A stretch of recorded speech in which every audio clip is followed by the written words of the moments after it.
demon. You gotta cast it out. And it's like, no, you went through an earthquake. You've been to civil unrest. Like, you don't know what you're gonna feed your child. Like, some of this stuff that is going on is passed down generationally. Even within that collective experience, you can't say, well, we all went through it. Why aren't you over it? Well, you were over in your cruise ship, and I was on my tugboat fighting for my life.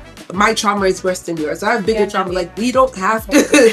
Trauma is trauma, period. Like, we're not fighting for a trauma reward or a trauma trophy. There's so many layers within this as well, right? As, you know, there's a layer of Christianity. There's a layer of culture as well. When we talk about taking every thought captive, therapy, especially CBT, which is cognitive behavioral therapy, is biblical. Take every thought captive. That is exactly what CBT is. And so if we think about this in the context of Bible, aside from the Lord telling us to seek wise counsel, what he's asking us to do is rewire and reshape our brain. And that is what counseling is. That's all that it is. Christina, one of the things that you were talking about that I picked up on a little bit was when you were talking about the trauma, immigration as a, part of the things that people experience, trauma. And I just wanted to sort of turn the conversation around to mental health and what we're seeing right now, right? We looked at immigration from the perspective of what is the church's response, but I also want to kind of turn it to all of us to talk about mental health. There is a rise in anxiety and depression, and all of these things. And so what is both the role of the church, and then how is it that the Christian community has seen issues of the brain and emotion, either as a spiritual issue or as an actual medical condition that may be able to be relieved with medical intervention or psychological intervention. So what, I wanted to kind of turn it over to you as our counselor who deals specifically with these types of issues. Yeah, I think it's interesting because I'm in both worlds. I'm a pastor, I'm a licensed mental health counselor, and so I think the first part is that we often polarize or compartmentalize these two things as if they are separate, as if we are separate, as if we can only be spiritual, right, or only be physical. And we know that that's not how our bodies work. We're not just physical beings, we're not just spiritual beings, we are a physical being in a physical body, right? And so both physical and spiritual things can and will affect us. And so I think it's important for us just to lay that out there, that if we live on either end of the spectrum, then we're not honoring our full selves the way that God created us to be.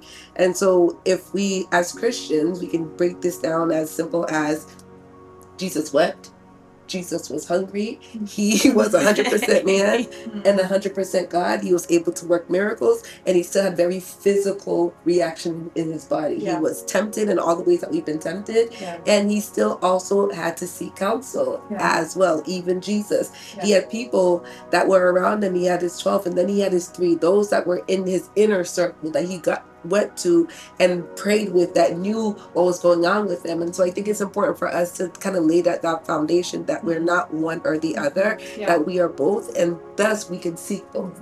I think oftentimes Christians miss the mark because I feel like they believe that if I go to see a doctor, if I take this medication, if I go see a therapist, and I'm coming into agreement with, and that's the kind of one of the main lines that I hear, I'm coming into agreement with, if I get my child evaluated, I'm coming into agreement with this diagnosis. And that's not what that means. I kind of want to free people from that. It's not what it means, right?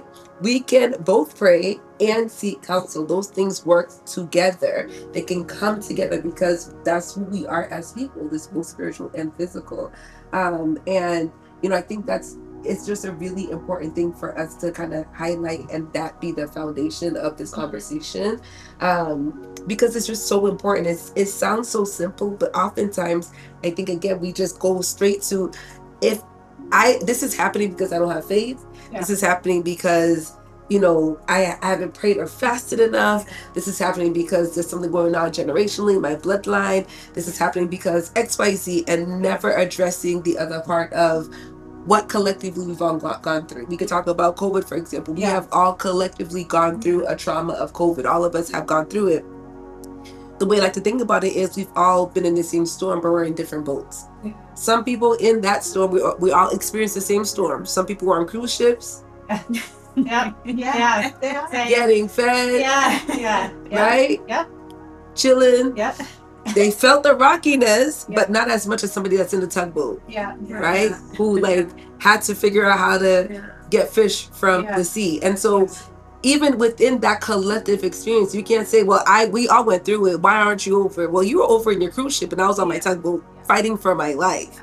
And like, sure, you wanted to get off your cruise ship, but I was literally drowning, about to drown. And so oftentimes I think as well, there's kind of like, my trauma is worse than yours. I have bigger trauma. Like, we don't have to. Trauma is trauma, period. Like, we're not fighting for a trauma reward or a trauma trophy. Like, we've all experienced it. But the way that we experience it based off of our backgrounds, the resources that we have are completely different. And so there's so many layers within this as well, right? As, there's a layer of Christianity. There's a layer of culture as well. We talked about this earlier. People from, different cultures. I can speak to my own, where things are getting better, but a lot of it is you just gotta pray. We don't believe in that. You gotta rebuke that. That's a demon. You gotta cast it out. And it's like, no, you went through an earthquake. You've been to civil unrest. You don't know what you're gonna feed your child. Like some of this stuff that is going on is passed down generationally through experiences and in the bloodline. So yes, pray, yes, fast, and please seek help because you've inherited some of that stuff. And when we talk about taking every thought captive, therapy, especially CBT, which is cognitive behavioral therapy, is biblical. Cognitive behavioral therapy is reshaping your brain, rewiring your thoughts, and that is biblical. Take every thought captive, right? Take every thought captive. That is exactly what CBT is.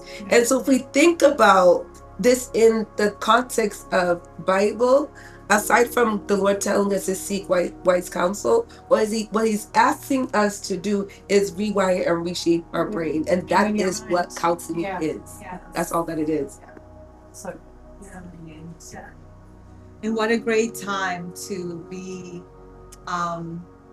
in this moment, because I think we have the language, we have the tools, and to detach the shame and guilt that's attached to mental health, right? Because it's not like coming to someone and say, what's wrong with you? No, it's like helping them unpack what happened to them, right? With God's grace and truth. And it's like, it's not adding more shame or adding guilt. It's like, how do we help you unpack that trauma that you carry? And for so many years, it's been reflecting on your body, on your story, on how you act, on even on how you eat, right? And I think when, as a church, we free that, like, that's what Jesus came to, free the captive, right? And sometimes we are caged in the spiritual cages, like, I have demons because I'm feeling certain ways. And I think we need to change that narrative. And I think the church will be great if they can help unpack all that trauma, and maybe unpack like what happened to you as a child, and you're still dealing with that, and you're coming to Christ as a little child, but we don't understand that because we don't know the truth. We don't know what happened to you. And I think when we detach the guilt and the shame, and just come to Christ as you are, that's how the congregation wants you to be, not with like, and processes are amazing. Processes, I think, even Jesus was processed, before he came to minister. And one of the things that I noticed is that we want things fast. And that's creating a lot of anxiety. We want things fast. We see a YouTuber earning $1 million and we think we could do it too. And we don't want to wait for a year for a degree. We don't want to wait. We want things fast. And I think processes are good and necessary. And if we understand that processes build our character, and we can speak more onto that, especially to our youth, with all this social media that's being exposed to them and being fed to them and all this lie, I think when we just speak the truth, it's like, processes are good. It builds your character, patient way, like, and it's just like speaking the truth in love and grace, as Jesus did. There's something I do want to speak to though, Christina, as well, is about I think sometimes we can use our pastors or our leaders as our counselors. Good. That's good. That's good. That's spiritual authority over our life. Yeah. Yes, Yeah, I think there is a role in that. Yeah. But even within medical specialties, if you break your foot, you're not going to go to your general practitioner. exactly. Right? Yeah. You're going to go to a foot doctor. You're going to go to an orthopedic who specializes in that. And I think sometimes even within us seeking counsel or going to therapy means I went to talk to my pastor. Well, is your pastor a therapist? Yeah. Right? Yes. And even if your pastor is a therapist, there's also boundaries around that. Yeah. And I Yeah. counsel my people within my church Yeah. because there's all this ethical boundaries within that. And so I think the seeking of the help, Mhm. you know, sometimes, you know, people don't need to unpack what happened in their childhood. What they need to unpack is what's happening with them right now. What they need to unpack is Thank they you. need to have the foundation, Yes. right? Of how do I move about this right now? There's no foundation. They're floundering, and bringing them back is not actually helping them bring them forward. And that's why it's so important for you to go to somebody who is licensed. Yes. And somebody who knows what they're doing to help. Because Yeah. sometimes, and all the helping that we want to do, we're actually hurting because we don't know what we're doing, Yeah. right? Yeah. And so that's so important. I also want to speak to the fact that just like sometimes you have to try on doctors, you sometimes have to try on therapists, and it's okay. So you have to go and visit certain churches sometimes when you're looking for a church home. Like, this doesn't seem quite right. I think sometimes we go and have a bad experience with somebody and be like, this is how it is everywhere, and that's also not true.